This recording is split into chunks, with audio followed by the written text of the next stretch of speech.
I was like, I would rather just go out there, live my life, and possibly die. Can't really emphasize how difficult it is to go in there and like emotionally with yourself. No amount of lifting like that is like nothing compared to what you have to do to get yourself mentally well. It's so much harder. Hey everyone, welcome to the Highest Version Podcast. I'm your host, Randy Philibong, and on this podcast, we talk about falling in love with the process of getting better every day, becoming the highest version of ourselves. Today's guest is Vattana. You guys know that commercial, that Stella Artois commercial about, he's the most interesting man in the world? I say Vattana is the most intentional man in the world, if that could be a saying. Throughout my experiences with Vattana, we've always had in-depth conversations about life, about growth.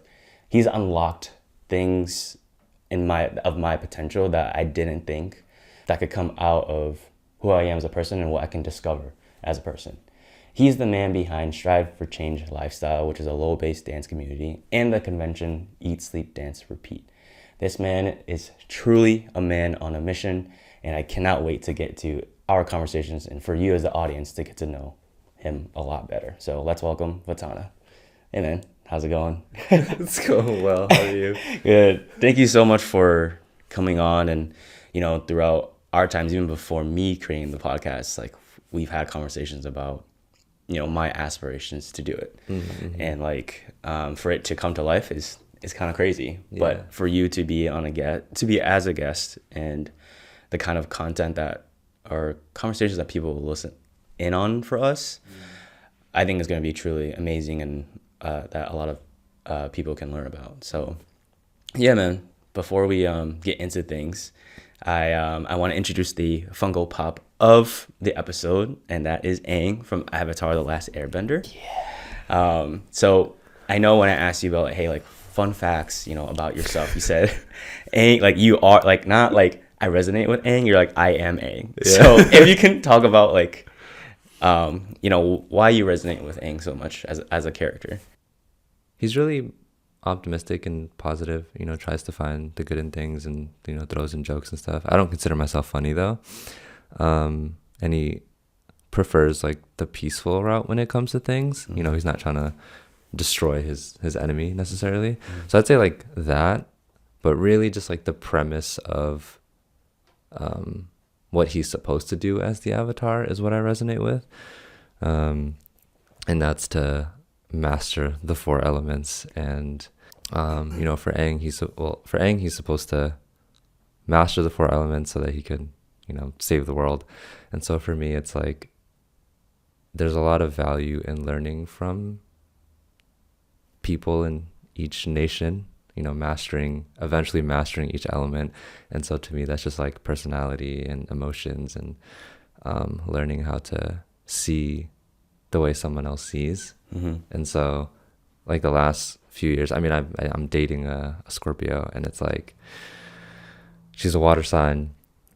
And so I feel like I've really learned to embrace a water sign in a way I've never have before. I'm a fire. I resonate more with like, yeah. But I'm like calm. And so just like learning how to flow with things that just kind of come into my life instead of, I feel like, not fighting against with fire, but more like, I don't know, the way I felt like I would challenge stuff a lot.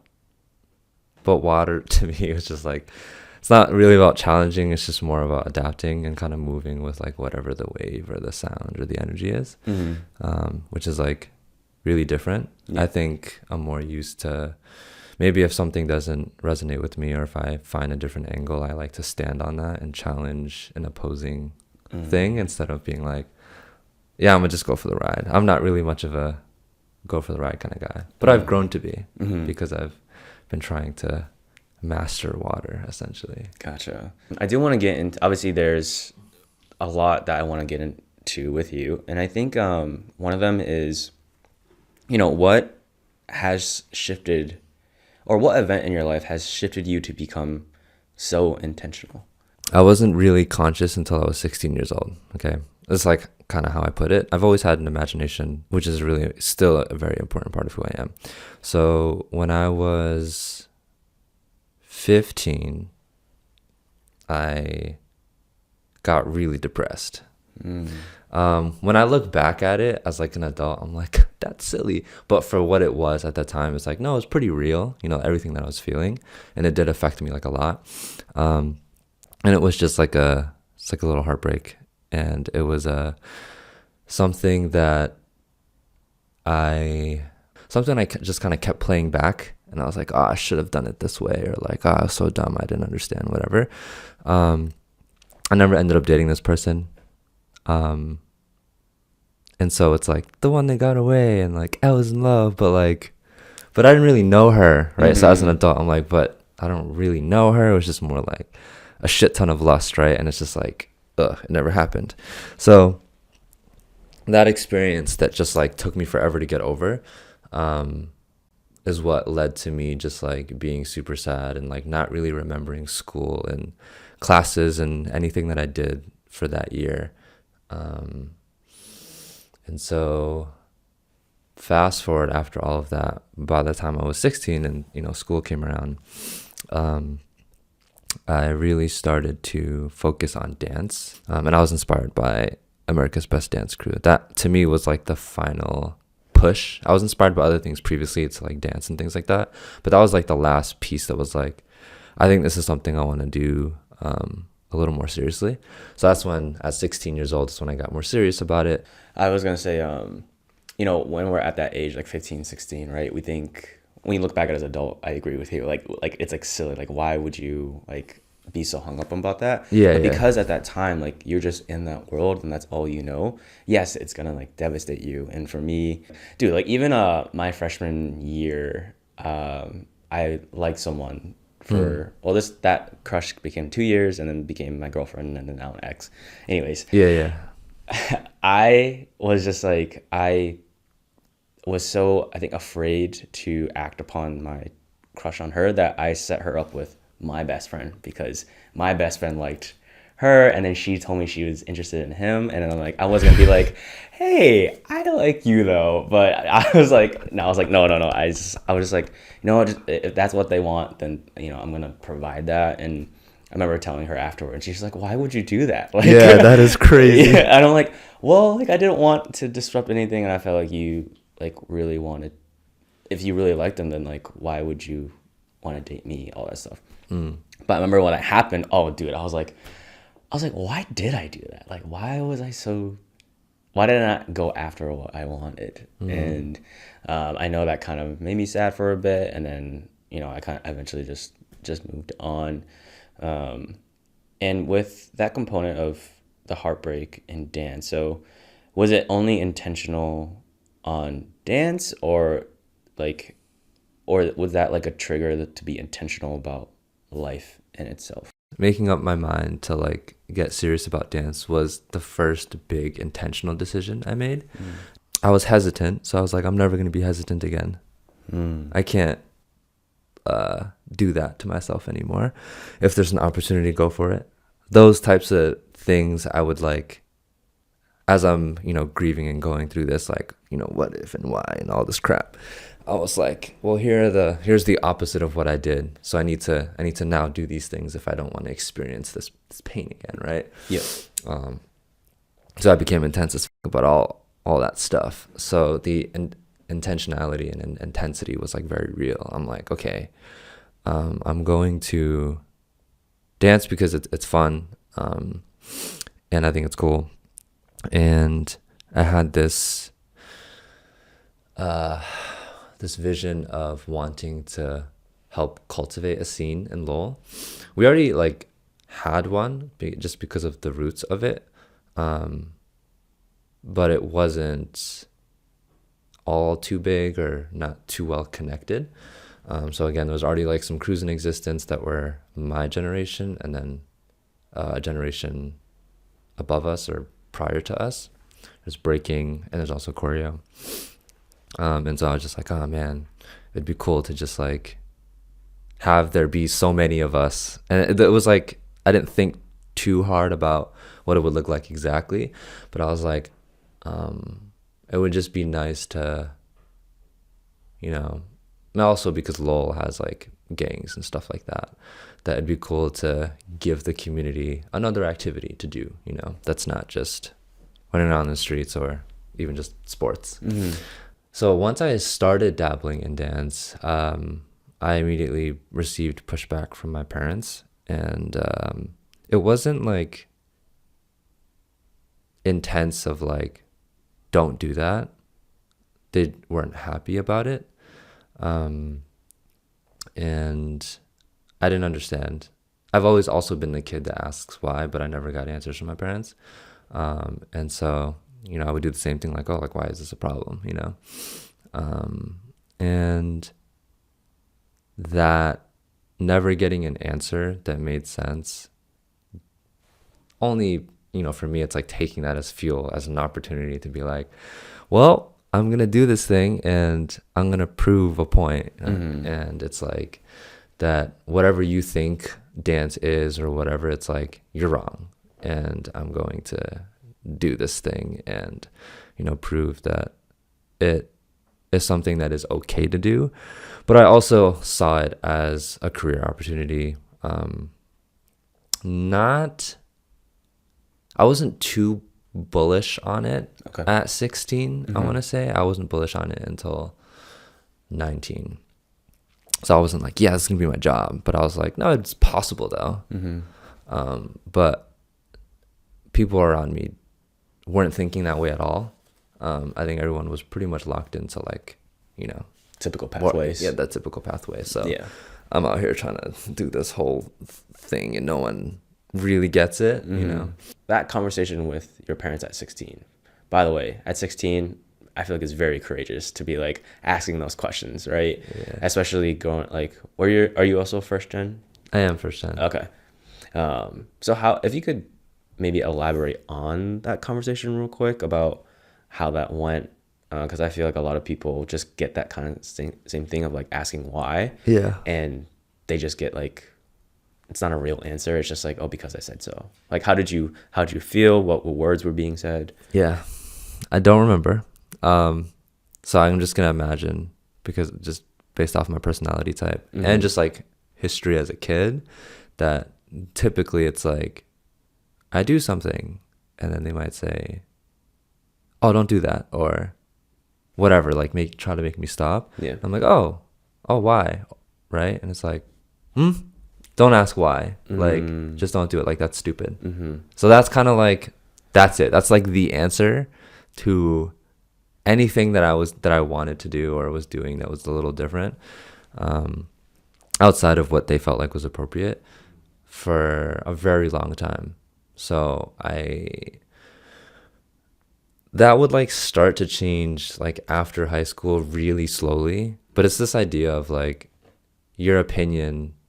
So if I express my opinion or a thought or ask a question, that's talking back, right? Yeah. So I would try here and there. And then at some point too, I was encouraged by my mom to like speak up and share my opinion. Really? Yeah. But it doesn't mean I didn't get pushed back or still got shut down.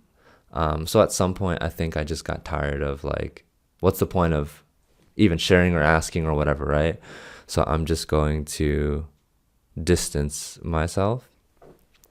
So at some point, once I started dancing a lot, and that was like, I danced a lot 16 onward. But when I say dancing a lot, I was also starting to teach professionally and be involved in another crew and all that kind of stuff. So that was like basically my life. I'm working. So it's school, work, dance, and then eventually not school, work, dance. And so I just stopped really interacting with my parents. Not like, you know, super cold turkey, but it was like, you know, if I'm working first shift, they don't see me, right? And then it's like, I'm going to dance from right after I get out of work until who knows how long, like literally it could be 9, 10, 11, 12, 1, 2 o'clock. And then it's like, I come home, they're asleep. So I'm distancing myself by just never being around. Would you intentionally like stay out later to do that?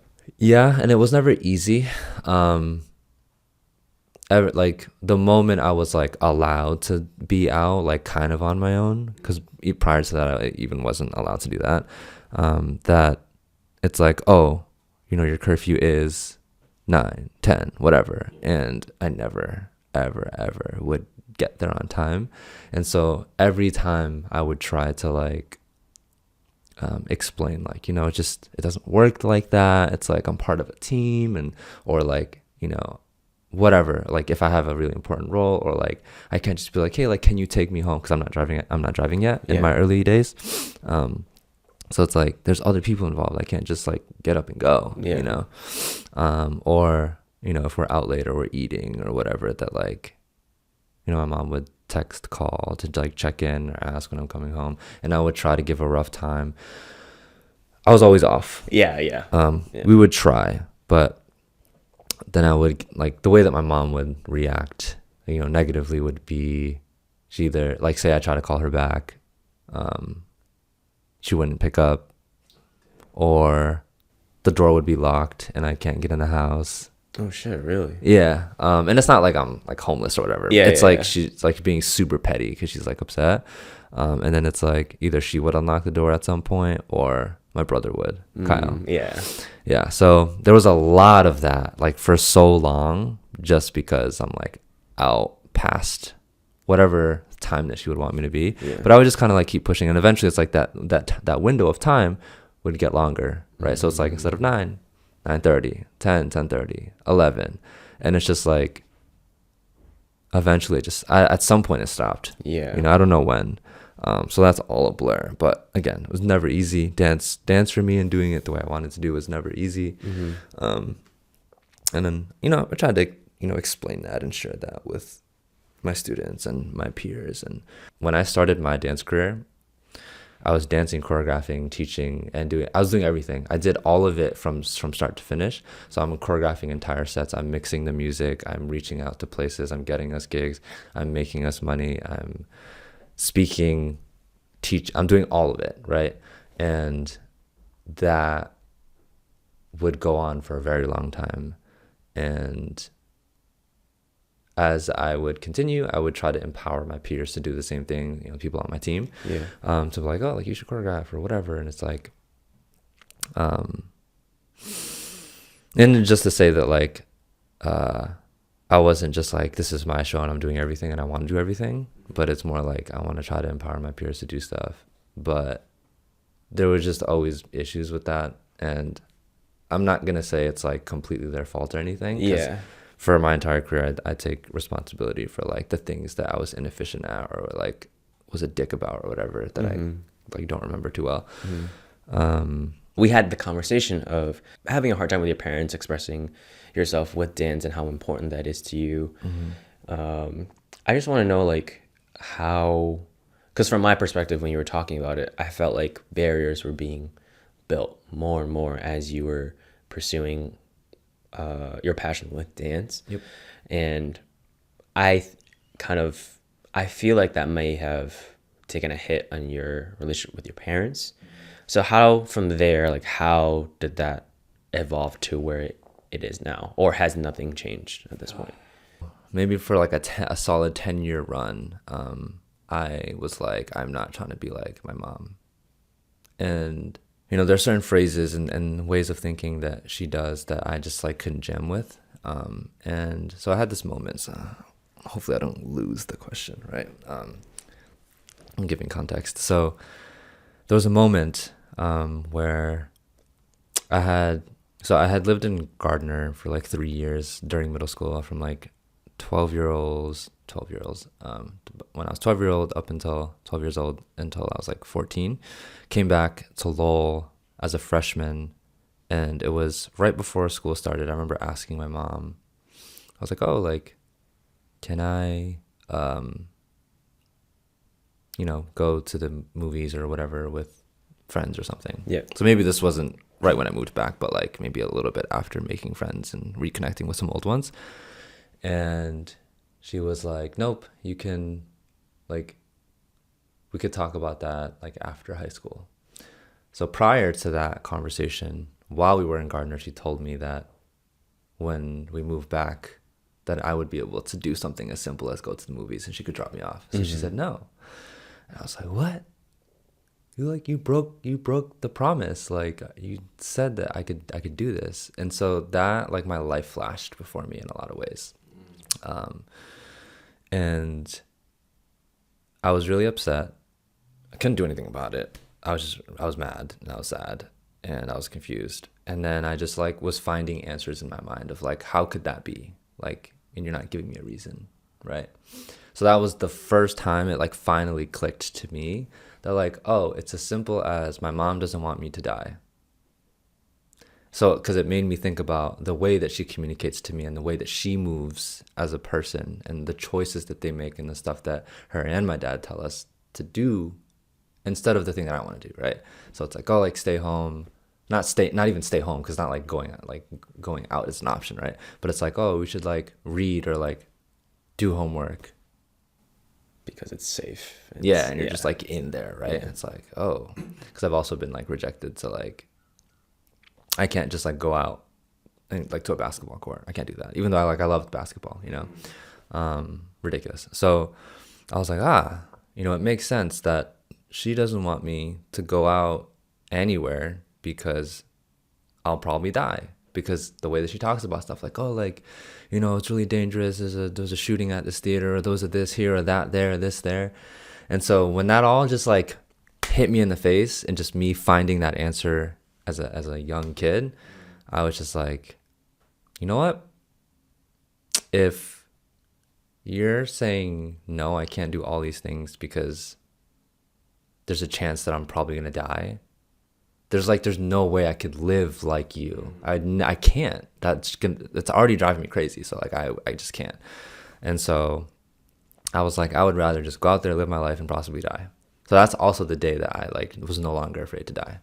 If that's what we're all afraid of, it's like, if we talk about, like, the courage I have or whatever, it's like, because the way that I interpreted my mom, right? Because we can always go one or either way. I could be just like my mom, or I could be, like, run the opposite way. And I ran the opposite way. And so I was like, I'm just gonna go out there. And I was never reckless. I just literally just wanted to dance and, like, hang out with people. That's it. And I also didn't drink and didn't smoke, nothing. Like, no gangbanging, nothing, right? Not hooking up with girls, nothing.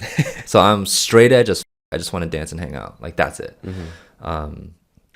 And yeah, so that's why it's like, when I kept moving on in my life, and then it's the heartbreak at 15, then 16 onward, it's like, if I die attitude, and I'm just going to do what I need to do what I want to do, because I just can't even fathom trying to live like my parents.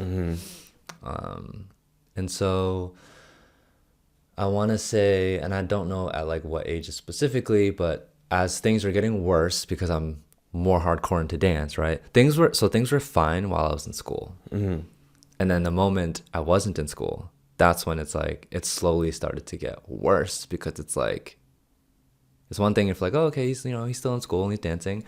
Okay, but now he's not in school, and so, and I wasn't, so this moment, I'll talk about school for a second. When I, like, unofficially dropped out, I wasn't sure that I was done. Okay. I was just misguided, unfortunately, in college by my counselors. And it was like 2 weeks in, and I was like, bro, I'm, like, not present at all. Like, I'm showing up to classes, but I'm doing that thing again where I'm like, what just happened? And then I was like, I should probably take the advice of, I should just pull out of the classes, or else I'm going to flunk them, like before when my cousin passed. Because I was like, nah, I could push through it, and I couldn't. And I, like, failed a bunch of classes. And so I did. Then I got this bill. And I was like, fuck, I didn't know that would happen. Like, and now I have to pay, like, a few grand for the classes that I didn't end up taking.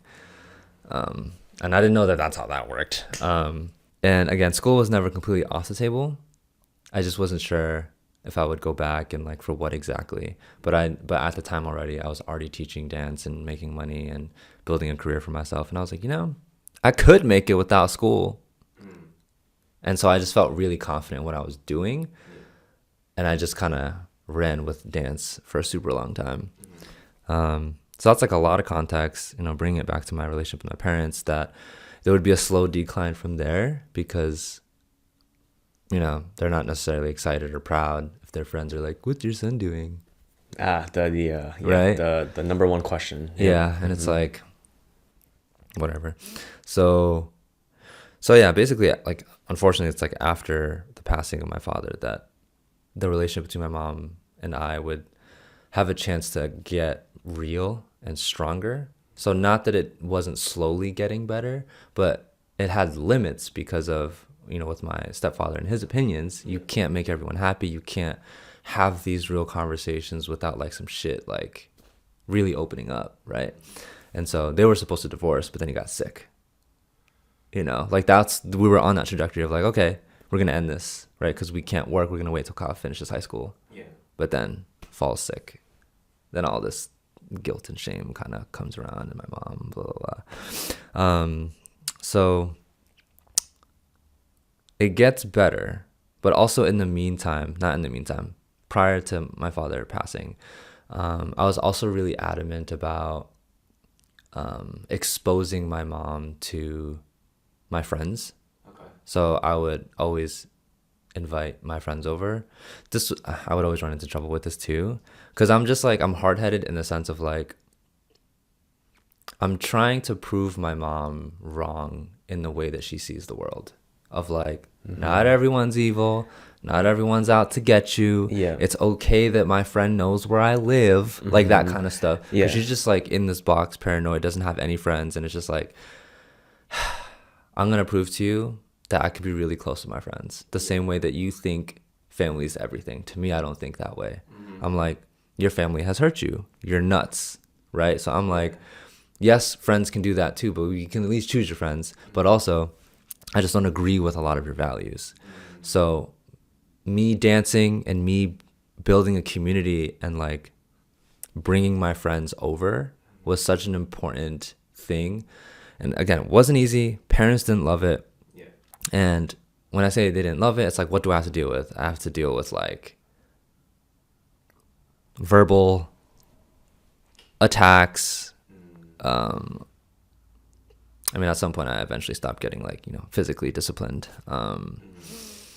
Not threats, but like just, shame, just like, and just like giving me pushback or like yelling and stuff like that. Yeah. But I just in there and stuff like that. Yeah. So it's just like, and it worked. It's like me exposing her to the fact that I have friends and we hang out and we do things. She didn't have a childhood. She didn't hang out with friends. So she didn't, at the time I thought it was like, I was confused, and I thought she was like joking when she was like, what are you even doing? It's like, I'm just hanging out with my friends, Yeah. Do you not? Yeah, and she was confused. Like at the time I didn't get it, but I was like, oh wait, no, like she doesn't know how to do that. Hanging out with people for fun. Is it because like, what was her child, like in short, like, just survival, work, right? Work, hustle, protection. That's it. Okay. Like literally for her whole life. So it's not like I'm gonna go. And it's like for the short time that I remember she's played sports and she's like done music, and it's very like in those vacuums, not like let's sit down and have a conversation, person. Like that doesn't happen. Yeah. Right. Just play the sport and go home. Yeah. And so me constantly bringing people over, and again, it was an uphill battle. And like, I continuously push the boundaries, right? Because I'm like, nah, I'm going to prove to you. So I'm like, when I tell people, I'm like, my conviction is crazy. And what I'm willing to kind of put myself through because of what I believe in is totally opposite from like someone being like, nah, I don't want to do that. It's going to make my mom mad or whatever. I'm like, I'm not like, yeah, I'm just going to piss her off. I'm like, I'm still scared. That's the thing. I'm like, I'm just as scared as the next guy, but I just believe in what I believe in too much because I see the bigger picture, which is like, this is not the way to live. Yeah. And so I would try to do this in a way that like, in my eyes at the time would be respectful, but I also know I'm kind of pushing a line a little bit because she just doesn't see the world the same. And so like, having someone like Justin around now was a fight. It's not easy stuff. You know what I mean? Or like Jamie or whatever. So the people that I run deep with, it's like Charlie, stuff like that. It's like some of them got to see the harshness and intensity of my mom, and some of them didn't. But you would feel it though from my mom, the intensity that she has. So it's like, again, it's just something as simple as, hey, can like Charlie come over and like hang out? And I would never ask if people could hang out because she just didn't understand it. So I would ask, oh, could they come over and like we could work on something?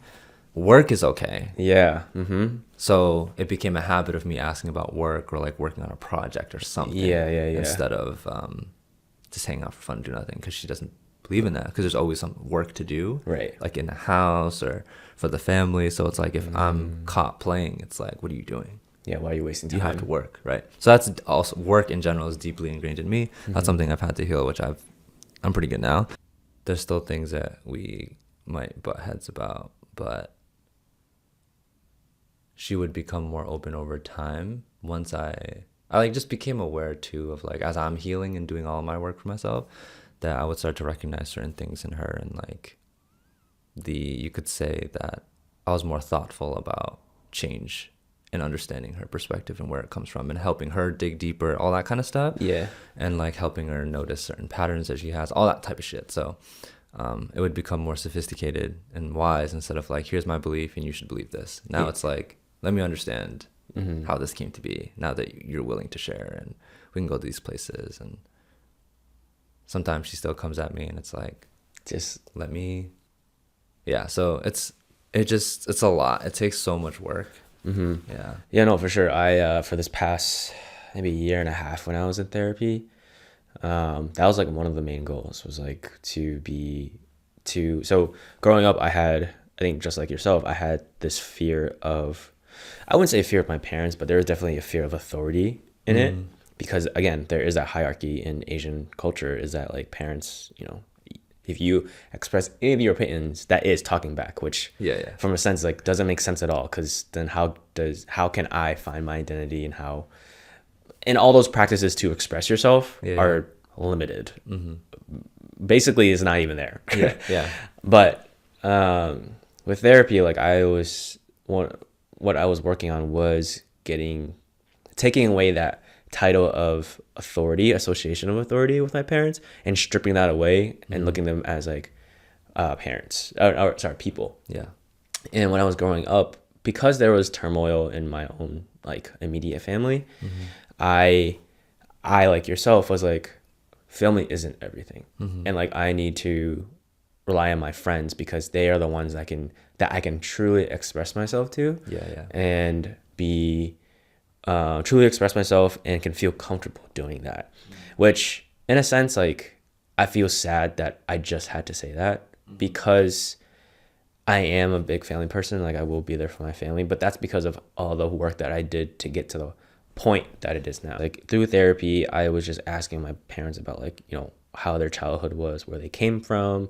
And like, I saw a whole new side of them where like, my mom was telling me stories like, oh, when her and her friends would hang out, what they do. And then like with my dad too, like my dad would be like telling stories about, he didn't have a toy to play with. Like I have like back then I had like a DS and like all that stuff. And he had a fucking tire to play with. Yeah. Like how do you play with a tire? But he told me it's possible. And when I think about it, I'm like, that's kind of fun. He would go at the top of a hill, take a tire, roll it down the hill and chase after that tire. And I was like, that actually sounds kind of fun as like an 8-year-old. You know what I mean? It's like, oh, like I got to catch it before it hits the bottom. Yeah.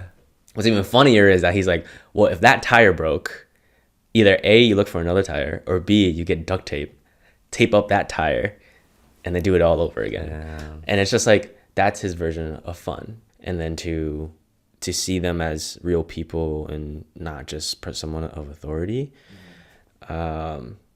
Seeing that at that point, like get to that point where I can talk to my parents a little bit about my feelings. I'm not at the point where I could be like, oh, like, truly like, hey, like I'm stressed, I'm frustrated about this. But to the point where I can tell them, like I told them recently about like my other job, like the job before I moved to this new one, about how like I just feel unhappy and I'm stressed. And they're like, they actually were open to hearing about why I was unhappy versus like, no, you just need to suck it up, like, and get through and all this stuff, right? Yeah. And all that to say, and all my rambling to say, it just made me, every time I think about it, it makes me happy that I did put in this work to have that better relationship with them. And then even with my brother too, like we, you know, I feel like we've gone to a really good point where like we're really like good friends and best friends, not like, oh, you're just like my brother and I have to deal with you, basically, because that's what it was before, not gonna lie. And if he's listening to this, he knows. And yeah, but all that to say, I think with parents, and you know, if you are having a hard time with your parents right now, if whoever's listening, I think through my experiences and your experience, people can learn that obviously A, it takes time, but B, also understanding where your parents come from, to understand why they are saying these things, why they are talking about, oh, like, what's a dangerous world, like people are getting shot and all that stuff, which yes, people are getting shot and it's scary. And I know after COVID too, especially being Asian American culture, I was definitely scared for my parents when they were walking around, whether something would happen. But you know, there is also a beauty to life too, and like having fun with you know, those things that life does have to offer, and seeing them as real people that maybe if you were older would actually like hang out with. Also gives you an understanding of like why you are the way you are too, because of either it's your parents' personality, or it's something that you saw that you're trying to go away from. I feel like at least if you can at least get to that understanding point, it'll shift your mindset immediately. Could you kind of dive into, you know, why dance, why and how has dance become so important in your life? And I feel like that's probably like a long answer. Yeah. But yeah, like the significance of it and how it has played such a important role in your life.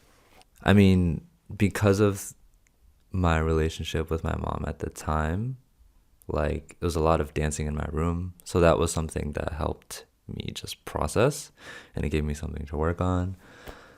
So it just opened, I think it served as like a powerful way of managing my emotions at the time, while also giving me something to work towards that I could feel good about and excited about. And that's like the short version for like how important it was, just like making up stuff in my room and practicing stuff in my room, my small ass room. At the age of 19, I think I was still in school. I remember just like I was choreographing to a piece, and then like I like really felt it, and it was an Alicia Keys song. It's called I love the song, and I still haven't put anything out. I've done so many versions of this and then just like scrapped them all. I did teach a class with it once, but it's called Love Me Like You'll Never See Me Again. Yeah, right. And I mean, just in that title of the song, it means what it means. So I got like super emotional about that, and I was like, wow, I think I'm in love with dance. That was my moment. I'm like, I was intense and I started at 16, but that was like a really powerful moment for me. And it was literally just in my bedroom, and I don't even know what time it was, but there was definitely a long period of time where I would just like be laying in bed, and then I get the inspo and I'm like, fuck it, let's go right now. I don't do that anymore. Those 2 a.m. thoughts. Yeah. I'm just like, fuck it. I'm getting up. I'm moving. And I used to do that a lot. So yeah, I mean, from that point forward, I knew I loved it, and I just love it intrinsically for how it feels. Just like movement feels really good. You know, throw in a song that you enjoy or makes you feel something extra, give you some guidance, feels even better. My favorite parts about dance are choreographing and teaching. That's really it. I think the choreography process is, it's for me, it's like it's fun in a way of like, I love the challenge of making something that I can't necessarily do at that moment. So I challenge myself a lot as a choreographer. So that's a way also for me to like kind of keep myself sharp. That I'm like, this would be kind of cool. And I could just tell like, yeah, my body's physically incapable of doing that, but if I train, I'll get there. So I find a lot of joy in that process.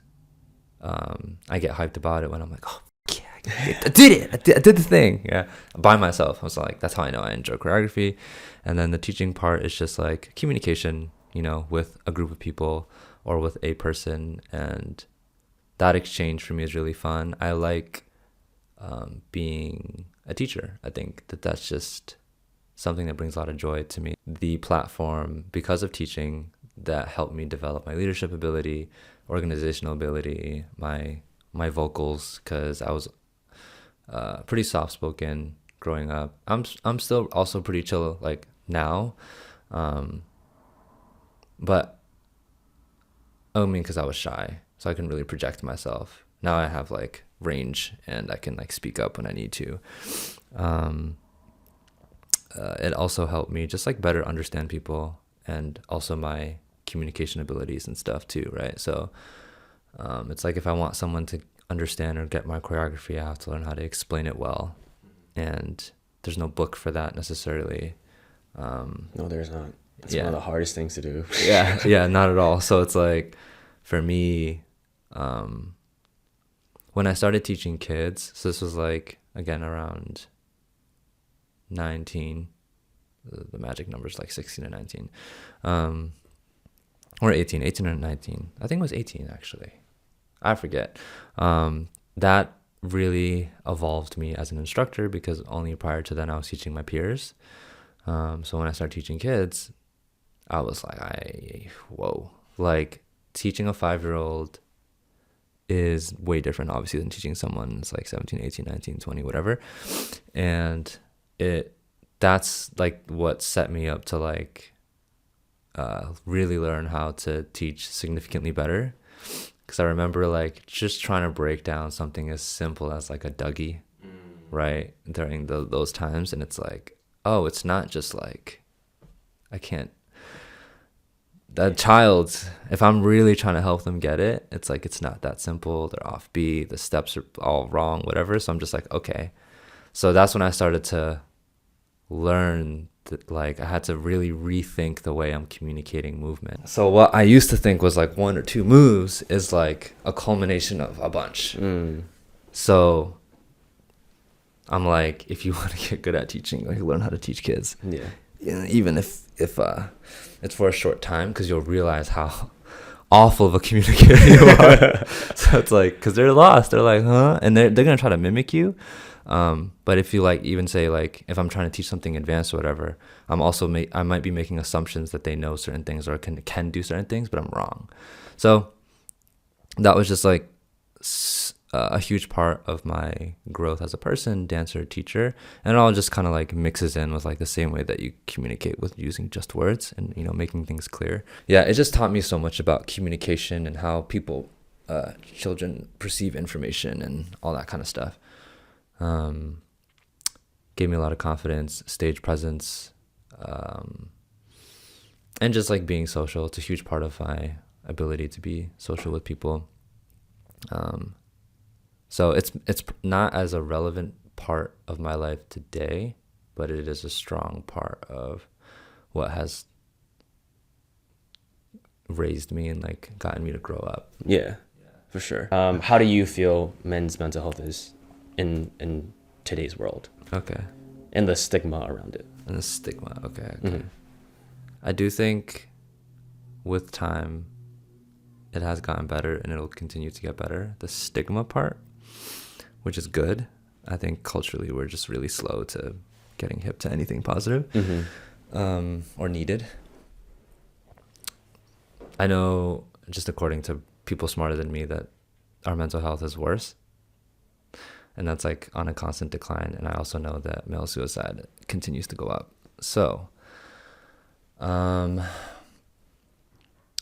a lot of work to be done. And as I, go through these things myself, and what I mean is like, I'm really passionate about my own mental health.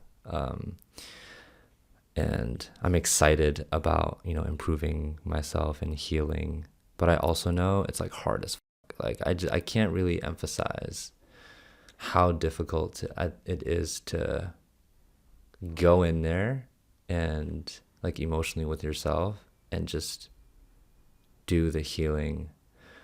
It's harder than going to the gym. It's harder than perfecting anything external. It's harder than like mastering and being physically strong in something. It's way harder than that, which is like probably really difficult to fathom. It's because I know that also for men, it's like a little bit more action oriented with like how we try to solve problems.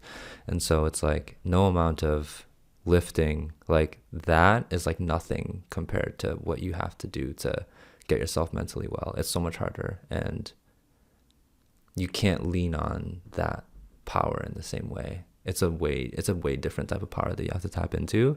That's like we're all terrified of, and I know this and I see this because I have these types of conversations with people all the time, and it's really disheartening to see my peers, regardless of gender, struggle to have the courage and the strength to be willing to do that work. Because I would say I'm at least, if you're my friend, you can't be dishonest with who you are around me. So just being my friend and being in my circle, you have some level of awareness of yourself and your mental health. Just because like, I'm just not a shallow guy. I can't, talk about other things. Like it's just, I'm just more about like here and what's happening in their life, what's happening in here, And so seeing what feels like, and I know everyone goes at their own pace, which I respect. I think it is what it is. Like you can't force a person to go faster or do specific things, right? It's everyone's on their own time, but it's the seeing there's a lot of, as much as there is awareness around particular things, there's also like a lack of a ton of awareness around stuff. And I say this as a person who continuously finds difficult barriers within myself to like remove or take down that I wasn't aware that was there, right? So I'm like, I'm active in searching, but I know a lot of people aren't. It's more of like life happened to me and now I feel like I'm forced to reflect. I'm like, let me go find what's bothering me in my soul, right? As like my full-time job. And I don't think everyone should do that, by the way. I always try to give that context to like, I think everyone's different. When I say like I'm passionate about mental health, I'm not like just an advocate, or I think like everyone thinks it's good, but like I'm passionate about it. Like I love it. I love to understand it. I love to, I ask why all the time and try to look for things inside of me that hurt. And then I'm like, all right, let's go. Like, that's what I do. Like, that's what, you know what I mean? I spend a lot of time doing that. So I don't participate much in current and pop culture because I'm always doing that. Like, I prioritize that because that's fun to me. I get the gratification of the challenge and then being like, oh my God, this is painful. And this, not that I like love pain because I don't. But I'm like, I didn't know this pain was here, or I know that this pain is here and it's something I have to work through. Like I have to do that because if I do that, I'll feel better, and then I'll also be a person to other people, right? And so it's just tough seeing other folks struggle to have the strength to be like, all right, here's a demon that I know that I have that I should probably address. But instead they choose to do what everyone else is doing culturally. And that's just like overstimulation and distraction and stuff. And I've never really participated in that culture, which is also like, as I'm learning how to articulate this better too to my peers, it's like, that's the difference. I'm like, if we look at the way that I played my 20s into my 30s, I'm like, I've been doing the same thing since I was 16, which is like always working on trying, I have some particular goal, but it shifted from, dance and business and culture to, and I still care about those things, to like my own well-being, mental health. And then I, try to have conversations about that because it's important, because people struggle. I struggle too. But if you're going to solve it, it's like, that's the work that's like really, really, really required. And so like I have recently finally started to understand the patriarchy better. I never understood it before. I hear it a lot, and it's like used as like an attack on a guy. it's on a really basic level that I think all guys understand. It's just like, oh, like we're not, we're taught not to, feel certain things, whatever. And it's like, yeah, so we're given a certain prescription as men, and through media. That's like through all of it, right? It's designed a very particular way so that we have a very limited range of emotions. And if that happens, we're more easy to control, right? And it's like, okay, what's the vibe? What's the picture? Why are there some people who want us to be this way? It's like, well, dying for your country sounds like a noble thing, right? Now, if you don't have anything to live for and you think dying is worthy, like you might as well go out serving your country. This is like, it has to do with military war and power, right? So it's like we're designed so that we're always ready to go to war, unfortunately. Like that's the point of the patriarchy, to design you and me a very particular way so that if we're going to go out, man, or be angry, like, which is the one emotion that's like kind of okay, maybe not like in terms of like the household and like culturally, but in the battlefield, that's a perfect place for your anger, right? And you can be, and if you're not in touch with your emotions, you'll have less guilt killing somebody else. You'll have less hesitation to kill somebody, right? So the patriarchy keeps us war ready, and it gives us a reason to be like proud to want to serve, when it's like that's just someone else's game and we're disposable. When I started learning about that shit, I was like, yeah, I mean, mine's kind of blown right now. yeah, so like, and I can send you a great video on it. She's a phenomenal essayist. I love her. Yeah, so I do think generally it is worse. It can, but the tools are out there to help it get better. It's just not easy. And if you want to to get better, honestly, it's just like, if you can just reclaim your focus in today's age, that's an easy start. Focused attention is like, because everyone out there is like really trying to steal your attention and is wasting your time and making things worse, that if you could just reclaim your attention and then focus on things that can serve you, it's like, it's a good, easy place to start. But what goals do you have for 2025? The most goals I've had in a while. I've had like no goals the last 4 years. More traveling. I've done quite a bit this last year. More dates with my partner. More of everything with my partner. More time with friends in the community. I've put a stronger emphasis on family these last few years. And that's still going to be true. And now I just want to like kind of turn it up with friends and the community. More money. And projects. So it's been a long time since I've like really gone ham on projects. So I knew that if you asked me something like this, I was like, this is the exclusive place, man. People are going to hear it first. You guys heard it here first. This is the first place you hear Vattana's goals. Yes. I've been pretty lost with dance the last few years, but I started to get a clearer picture in the last year or so of like what I'm trying to do. I was reminded that I love teaching, and I was like, I gotta teach. So I was like, okay, like what am I gonna do with that? And it's like, the point is just to improve my ability to teach. So as much as I love dance and art, I'm also like very business minded. And so I was listening to Layla Hormozi, and she believes that a great leader is also a great teacher, which I 100% agree. And I was like, yeah, I do. I want to be one of the greatest. I always say that, like one of the GOATs, especially in the Cambodian community. If I can, for Asians overall, that'd be kind of insane. But, and so these workshops would be to try to piece together a blueprint to kind of like revolutionize the workshop standard. What I'm interested in doing is, when a student comes to take a class, like they really get what they're paying for. And it's regardless of money, it's just like an exchange of time. And so I just think that there's a huge gap between students and instructors, where instructors aren't being given any feedback, and then students don't feel empowered necessarily to ask particular questions. So it's just weird. And so it just becomes, I'm teaching you foundation or I'm teaching you art. And the authority thing becomes kind of a problem, right? Of like a fear of like whatever. And so I just think that the communication can be a lot better. And I think there are ways to do that. And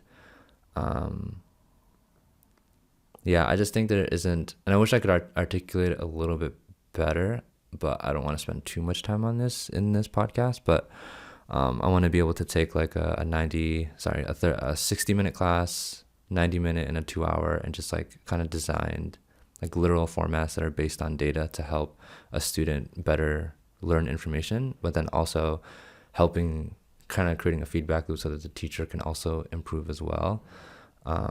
So I think that the formats we have now are kind of just, there is not really anything, which is fine because, you know, creativity, but also I just want to throw data into the mix as well, so that, again, teachers can be better teachers, students can be better students and more diligent, and then people's dollars and times go a longer way. And then there's this important thing about like, I think culturally we're not good at feedback and critique, and there's a way, and I'm like learning that there's a way to ask and say things in a way that evokes a really positive and good response from people, but we just don't do that culturally. And so that's something I also want to kind of introduce, and not introduce, but put into the class and make it a thing. There's a problem that people in the community have been trying to solve for a long time, and I've seen this come and go throughout the decade plus, is people will make either a website or a page and cultivate all the dance events and then push it out like every week or whatever. And it's never sustainable. And so I want to essentially create a modern resource.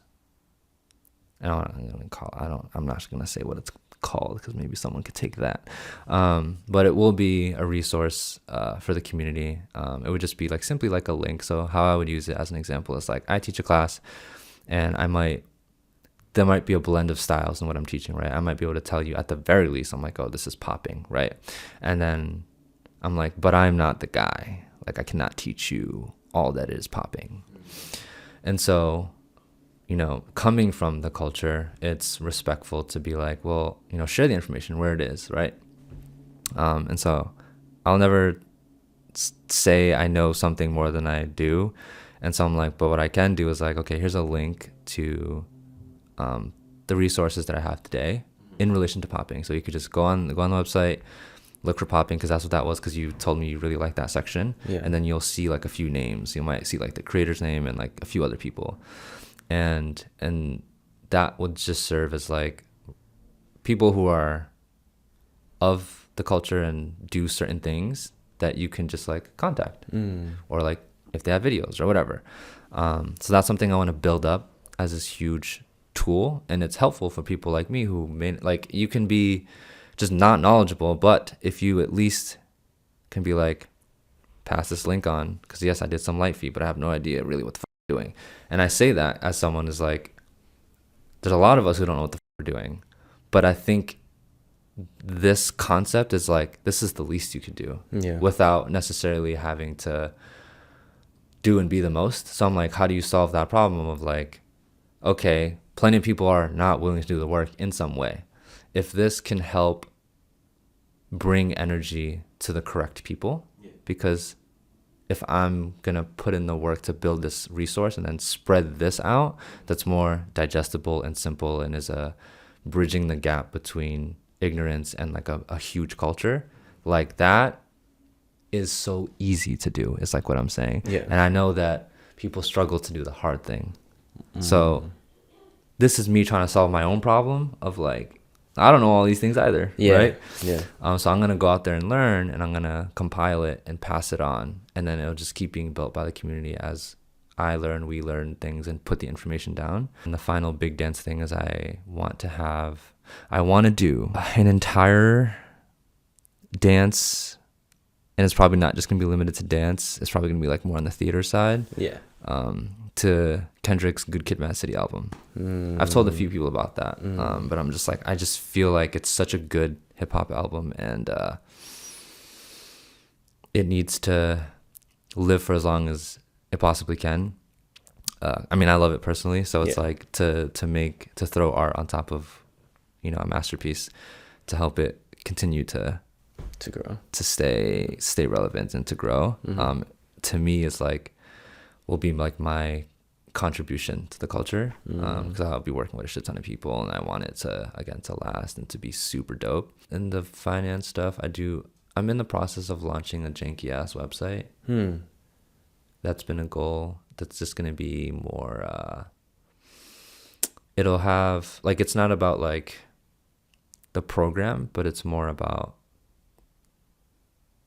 like deals and stuff. Yeah. So the website would serve as more of like and I teach this to my clients and I help them get this stuff like ASAP, but just like cheaper phone services, cheaper internet, all these sorts of things that I know work. I've played around with all of them, and I've, you know, recommended it to my friends and stuff like that. And I check in with them to see if like things are okay.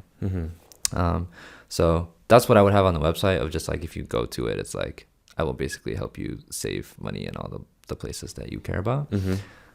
In the same way I think of teaching a 5-year-old, that's how if you get any takeaway from the way I kind of tackle any business venture or like the way that I do stuff, I just think of like that person, the most disconnected person, the person who's like bad with technology, the person who's 5 years old, whatever. And so that's how I think of like building usable shit that's like not gonna overwhelm somebody. So like with each thing, it's like not this overwhelming, gotta get this done by a certain time type stuff. It's just like, I'm pretty clear now on the things that I enjoy, the things I want to do, and I'm not in a rush to make anything pop. But I have a lot of faith that each thing will work out, just because of the things that I've been able to prove to myself over the last 10 plus years. All right, Vattana, we're doing questions from the audience, and this is from Michelle Mark, which is my partner. She said, as the older brother, what is one advice you would give to Kyle? I don't know yet. If something does come, it comes. I guess if you don't have one that you give him right now, what is an example of something that you have told him? Just to find a passion. I said that really early on to him. I kind of fucked him up. So that's how I also learned from him that like me saying something like that is no different than like, in some ways we've been parented to just like do or be something, you know, and we may not even understand why, or may feel a little icky about it. So for him, how it affected him negatively was anytime he tried something, did something, he was like, I wonder if this is the feeling that he's talking about, because I don't know. The passion thing is like, am I passionate about this? And then he'll look at me and see, it has to look like that though. Like I have to be as fired up and as intense as he is in order for the thing to be my passion. So he equated that again with how I'm living it and expressing it. Yeah. And so the bad is that it's just like being unsure and thinking that in order for it to probably the thing to be the thing, that it needs to look and potentially feel the same way. So then it wasn't until like a few years ago, some point in me and Nalin dating, that he started to find his own, like recognize a feeling in which he operates that's authentic to expressing his passion. So he found his passion already. But it wasn't just about finding the thing and being good at it. It was also still about like, but damn, I'm like not like him in the way that he's able to just be like, whoo, which I'm like that. He's not like that. And so it's like, again, he's more like, and we learned this, there's a super dope video I could send you. It's I love Dr. K, Healthy Gamer GG. He talks about different, I forget what it's called, but essentially like different elements. There's like 3: fire, earth, water. And there's a way to describe the thought process. And if I'm fiery, I could burn out quicker, but also super focused, whatever.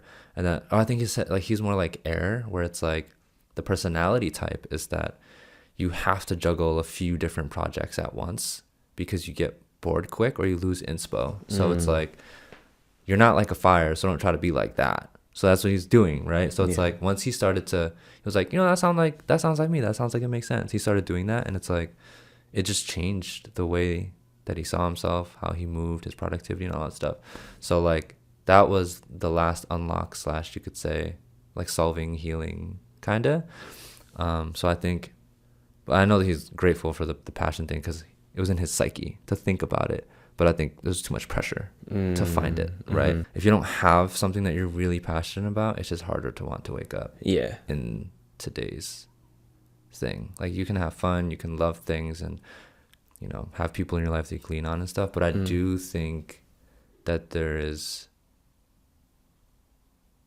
a lot of, like, I think your passion can protect you from potentially choosing to end your life. That is a theory, not a fact. I can see that.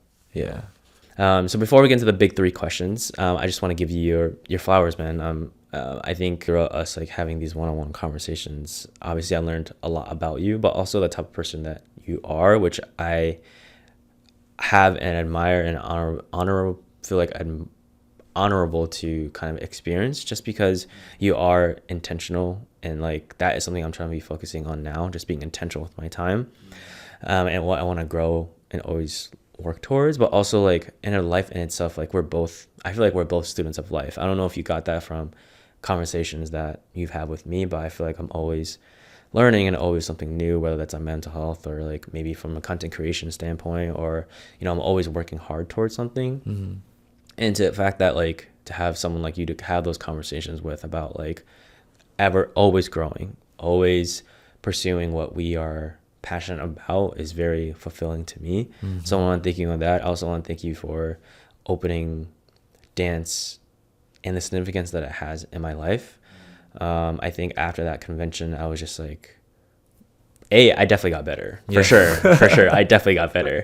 But also like how it has, I think at that time, the intensity of the significance of it increased significantly, just because I like looked at other avenues of dance and be like, oh shit, like I didn't even know like this is what it was called, right? So educating myself, but also giving me the community that you also brought to me by me going there.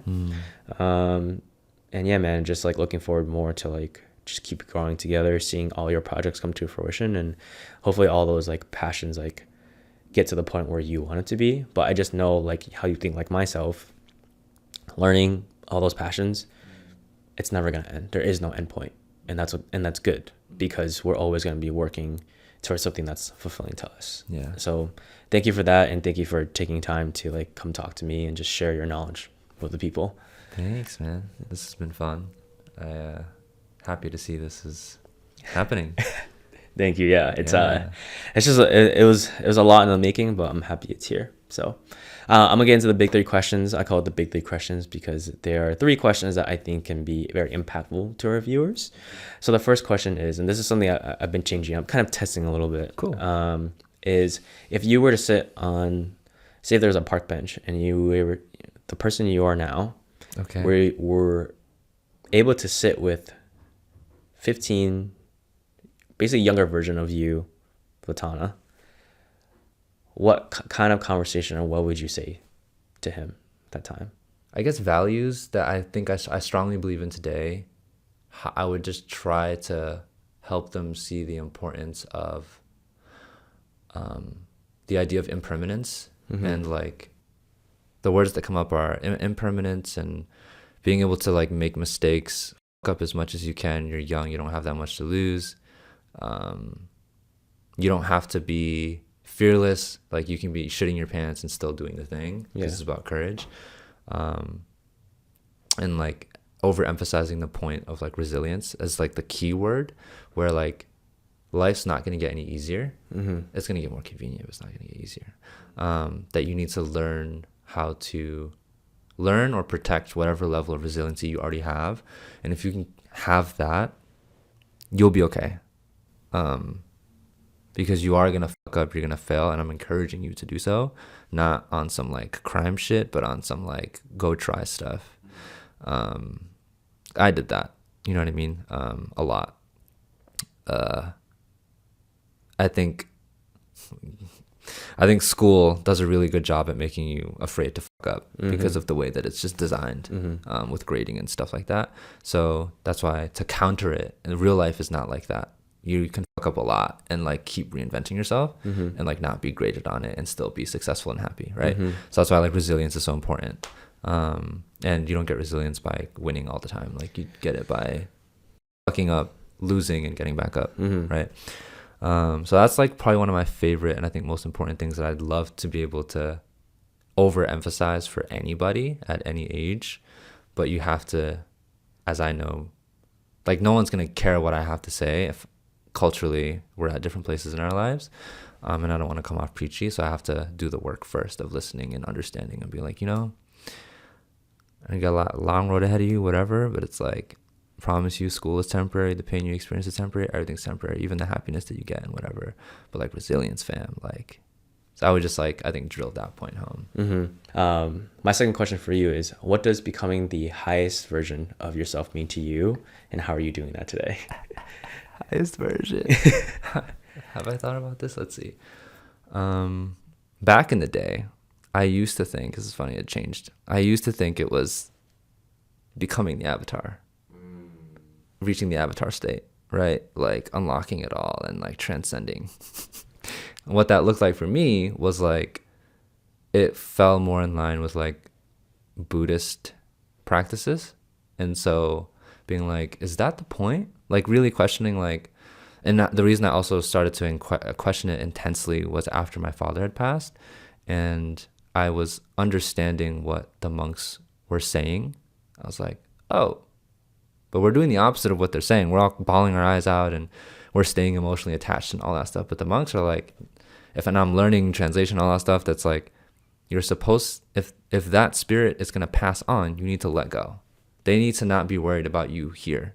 So if you keep showing them that you're uneasy and you can't move on, they're not going to leave either. So if you want them to rest in peace, you need to learn how to let go, right? So I held on to that and I was like thinking about it a lot, right? And I was like, all of that was solidifying, or not solidifying, further like, I forget the word, but like proving to me essentially that I was on the right path of like being mentally stable and like learning how to let go. All, again, these Buddhist practices. And I think there is validity to it. And then it shifted at some point. There's dissociation and like flow state and meditation to some degree feel like neighbors. And I totally forget the point of me even saying any of that because I was trying to remember the original question. Yeah, what was the original question? Becoming the highest version? Yeah. So I thought it was like basically avatar state. I think I was falling into like Buddhist practices. And then I picked up a book, life-changing, called, and I talk about it a lot, Getting the Love You Want. So that book set me on a different path of just emphasizing the importance of relationships. It is about marriage and how they've helped couples who are on the verge of divorce to be like happily married. Super easy to read, simple, useful book that, shout out to Cullen and Angela because it saved their relationship. So that's always like gratifying when, you know, you give a book recommendation. It's like, yeah. So that book really opened up a lot of other things. It's just more deeply emotional and plays a huge part in the success of my relationship with Nalene today. So that just like made me move away from this other part and made me embrace my emotions more, where I felt like there's a tricky line when it comes to Stoicism and Buddhism, mindfulness and shit, that like can low-key be like, yo, suppress your emotions, and just you might get it mixed up or like get it wrong. So I felt like I was somewhere in that. And now I'm just like in the stage of like embracing my emotions and mastering them and healing myself and whatnot. So highest version to me is no longer like spiritually transcending necessarily and being like what I felt like to be emotionally like neutral, but instead to heal all of the the damaged parts of me or the trauma inside of me, and being able to express like the full color wheel of my emotions. I think that is the ult, especially in today's society. And then fun fact, I was thinking about this in the bathroom. Alexithymia is being emotionally colorblind. This has to do with the patriarchy thing I was talking about. And so I just bring that up of like, I know I'm emotionally colorblind to some degree, and so I'm working on healing that. And so to me, the highest version again is just having a full range of expression of all of your emotions. And hopefully the people around you being able to hold space for you in that too. I think we talked about stigma earlier. It's like we still don't know how to manage anger in a way that is socially and culturally acceptable. We're getting to that. We're like, oh, like crying, sure, but still not like anger. I think anger is demonized, and it's like I'm coming to that understanding too, that like, no, like we all get mad, so don't tell me I can't be mad. But do we have something in place or ideas in place in our relationships, in our lives, where it's like encouraging you to be angry and like a healthy way to do it? No. But I'm starting to learn and see what those things are. So I want to get to a place where I feel like I can be healthfully angry and not feel guilty about being pissed off. You know what I'm saying? Yeah. And just a quick note. So does emotionally colorblind mean that you don't, like you're, I don't want to say numb, but can you like explain that like really quickly what that means? Yeah. God, I was more on point about this before. There's like a few levels to it, but the first one is just being aware of the fact that you have anything at all. Some people skip over that. I used to, or some people will jump straight to action, right? And just, or do this and skip, and they don't even know what it is that they're feeling. Or they might just be like, oh, I'm pissed off at this because I lost this game. But then it's like, no, you're mad because you feel like a loser, and you're so passionate about this thing because you feel incompetent in the game, because you feel incompetent in real life, like that kind of shit, right? So some people can't even get there. So it's having the awareness to see what it might be, and then having the ability to communicate it. Not say, like, damn, it felt like, you know, when she broke up with me, she just took my heart out of my chest and stomped on it. Now, a guy who is also alexithymic can say like, yeah, I feel you, bro. But if you talk to someone who's more in tune with their emotions, they're like, that doesn't make any sense. Tell me what you feel. That's not a feeling. That's you're just making a picture, right? So the more you use imagery and not like raw, like how you feel, there's a more of a sign that you're colorblind to your emotions, right? So it's just basically having the ability to feel, recognize, know where it is, know what it is, and then can you say it? Can you express it? Or is there like a barrier? So it's a lot. Makes sense. I think statistically, it is present in like, if like probably every male and some women. Gotcha. My last question for you is, if you could connect me with someone to come on this podcast that you think would be great, who would it be and why? Okay, first of all, did someone? Nah, they did, right? Someone already said Ching and Andre. Yeah, I mean, you could say it again. Okay, well, I would say not them, because someone else already has. So like, yes, them, and it's funny because if they are watching this, I'm not gonna spend time gassing y'all up too crazy, but they are an example of like how important it is to surround yourself with people who are older, have more experience, and have good intentions, that you can just learn so fucking much. If you're ready to learn, you'll learn a lot. If you're not, you're gonna be like pedestaling them. You're not learning shit, right? I could speak more to Ching. So I'm like, for her, she's affirmed my existence quite a bit, and that's really nice, and we relate a lot to each other. And I think she thinks her superpower is just making people feel loved and like they matter. And she's good at that. No, she's really good at it, yeah. So not them, but my cousin, if he's coming into mind, because I think of Ching and I'm my cousin, but let me see if anyone else comes to mind. Also, Ching and Andre are owners of Firebeat Studios, which Charlie has a past guest. If this is your first episode that you're listening to, Charlie has mentioned before, that's the studio that he works at, the studio in Winchester. We love them. We just did a showcase for them yesterday. The Vattana has also done a showcase for them in the past. Just want to give some context. Okay. I would say, yeah, I think just off the bat, I have some really cool people in my life, but I would say my cousin, his stage name is Armani. So Forking with Armani. Mm-hmm.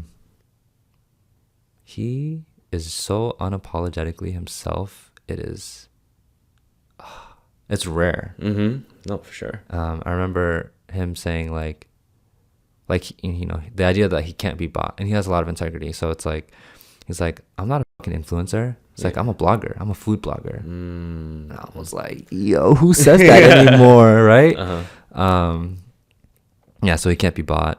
He's fantastic. Just having, like, knowing his values and how much he stuck to them. And he was the first person I've met that has talked about the way that he, like, celebrates himself. So, like, I love this. So say he, like, lands a contract or does something, and, like, it's like a milestone, right? He might, like, go shopping. He loves shopping, and get, like, some really nice shit. And he's also, like, he won't describe himself as bougie. So I'm not using it as I'm using it as from an outsider standpoint. Yeah. They're like, oh, like, he'll buy some shit and he's, like, bougie, but he's not a bougie person. He likes expensive shit. Yeah. But it's not because he's flashy. It's because, and he'll say it to you, it's like, this is the stuff I wanted when I was young. Mm-hmm. So I'm just getting it from me. I don't give a fuck what anyone else thinks. He'll say that, right? There's so much I still don't know about him. I know. At least when I talk to Kyle, I know he's busy. He's always doing something. He's a hard worker. Oh yeah. So whenever that chance be, if you're listening to this, would love to have you on. Again, just want to say thank you so much for your time, and thank you for your inspiring story. And I know it's going to inspire others, get people out there to understand why and educate. If any part of this podcast resonated with you, please like, share, subscribe, comment, do anything to help build our community and create a bigger impact. And as always, guys, let's fall in love with the process of getting better every day, becoming the highest version of ourselves. Love y'all.